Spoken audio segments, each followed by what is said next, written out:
Today I'm going to show you guys how I turn this into this. Hey guys, it's Cole here. Welcome back to the Lego Garage, and in today's video we're doing another mock overview, and we're sort of doing something that may become a series of videos that I would call this into this, where I take some Lego set that's completely unrelated to Speed Champions and basically turn it into a car like you see here. Now the set that this was based on, obviously, maybe not obviously, maybe it's actually not really that obvious, but to me it's obvious because I built it, but unobviously, I'm not sure if that's a word. I guess that isn't a word. Unobviously, the set that this was based on was the Hidden Side Paranormal Intercept Bus, which is a set I owned. I like the set. It was a nice set. I modified the interior a bit, and it was kind of cool. And it was just it was an interesting set. It was different, and I did like it. Although one day I just got bored. It was like it's just sitting on the shelf. It's built in this really awesome light orange. I can't remember the name. Like light yellowish orange. I'll put the name of the color on the screen if I got it wrong.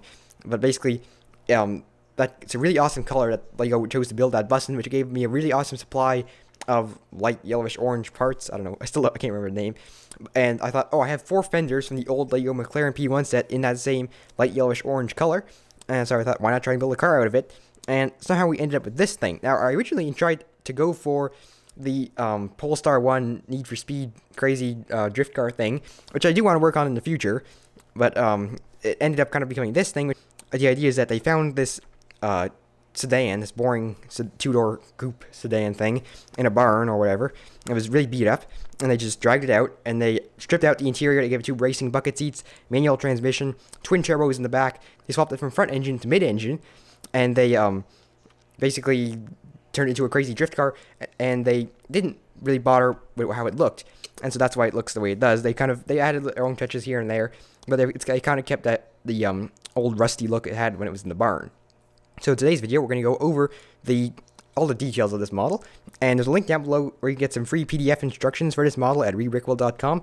And the nice thing about this model is you really don't have to pay attention to the color scheme, because this bright yellowish orange, or whatever it's called, in case you don't have the Hidden Side bus and the McLaren P1, it's going to be very hard to find these parts in these colors, I assume. I don't think they're that common.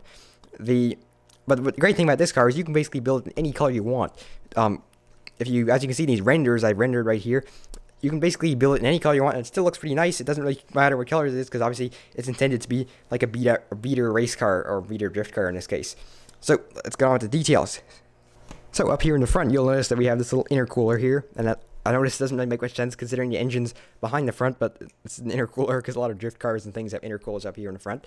We have these little levers coming out down here. That was basically to hold on this massive front splitter. We have these very nice medium azure, or actually it's dark azure slopes here, and actually we have dark azure details all around the car, and as you can see, it's really nice color, and it goes especially well with the medium orangish yellow. I still can't remember the name of this color. We have this nice sticker from the Hidden Side bus set, which makes this look more like a race car, like some sort of beater race car. And yeah, it looks pretty good. We have this front end design, which is quite simple, but I think looks quite nice. It looks sort of old and sort of new at the same time. You can't really tell when it's from, and I kind of like that about it. It looks almost JDM and something about muscle car like about it. That's pretty cool. Moving around to the side of the model, as you can see, you have different tires front and back, because you know, it's not supposed to be like clean or attention to detail or anything like that. It's just supposed to be kind of thrown together whatever is lying around. So we have these. We're actually using these like Lego truck tires in the back, which makes them stick out a bit farther. It makes them look a little bit like slicks. It has those like rivets or whatever they're called in there. Makes it look pretty tough. And the front tire just has this like AMG monoblock looking wheel in the front, and that looks pretty cool. Obviously, it's got a crazy massive camber on the front to go drifting or just to look crazy when you're rolling down the street in the post-apocalyptic city. This actually would go pretty well with the Apocalypseburg set from the Lego Movie set, Lego Movie 2 set. That would be pretty cool combo, although that set's probably pretty expensive these days. Moving along here, we have some sort of intake, which doesn't really make a lot of sense. Actually, it does make sense in this case, because the engine is in the back. So this intake does make sense now that I think about it. It just goes up into the engine, I suppose. And as you can see, we just have kind of weird colors here. We have some lavender here. We have some more dark azure, and we have some dark tan, which kind of replicates rust. Now what's cool is that this actually is the same color scheme from the bus set. The bus was basically yellow with like some patched on. All the ghost hunting accessories were like in this dark azure, and there were a whole bunch of bits that were dark tan to make it look like it was kind of rusty and old. So this is basically the same color scheme, which looks pretty nice. Now up here on the hood, we have this intercooler. I have no idea what to call it. It's kind of a cooling thing, so maybe this is a hybrid, although I don't know if they even bother with that kind of technology, if they can just make a massive engine in the back. So perhaps it's some sort of cooling system for, maybe it's four-wheel drive, maybe it's rear-wheel drive. I'm not sure which one, but if we remove it, as you can see, it's using the same technique I used on the Dodge Challenger Hellcat, which makes the intakes on the Hellcat's hood stick out a little bit further than just flush with the hood, and that makes it look pretty, kind of just very subtle intake. Obviously, this same technique allows it to just kind of sit there without looking too crazy. For example, I could do it like this if I raised it up all the way. It looks a little bit too full on, although this car is all full on. But I just thought it looks kind of just nice and subtle when you have that, like, this half plate distance there. And that looks quite nice. For the windows here, or the front window, windshield, we're just using these hinges. It's a very nice technique that uses some hinge plates to replicate the A-pillars. And even though this car doesn't have any actual windows, it might not need any actual windows, considering the drivers are probably wearing pretty solid helmets. I should point out this doesn't fit any minifigures because of its extremely low roofline, and that's kind of the whole point. It looks crazy with this.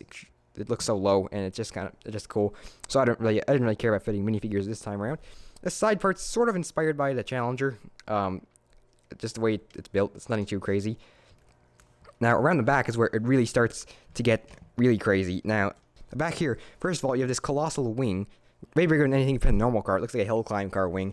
And it's got different colors on different sides to add to the craziness. It's got this nice printed tile here, and basically that wing puts some downforce on these rear tires, and this whole twin turbo system we got going back here. This twin turbo system is a crazy thing I hooked up. That I saw a bunch of different builders on Instagram who came up with different twin turbo systems like this one.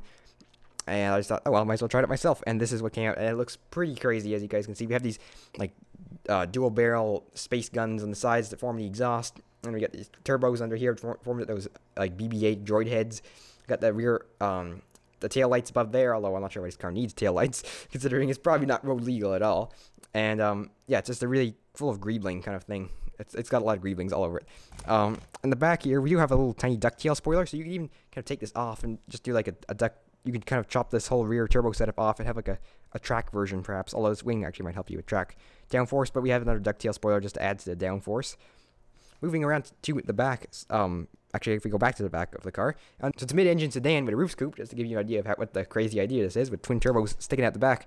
Although these turbos are pretty far from the engine, so I don't know what's going on. Hopefully, there's not too much turbo lag.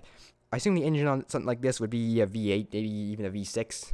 Although, I don't know, considering the way they've stuffed, everything's been stuffed together back here, it could be a V10. Although, you could pretty much do anything back here with this kind of car.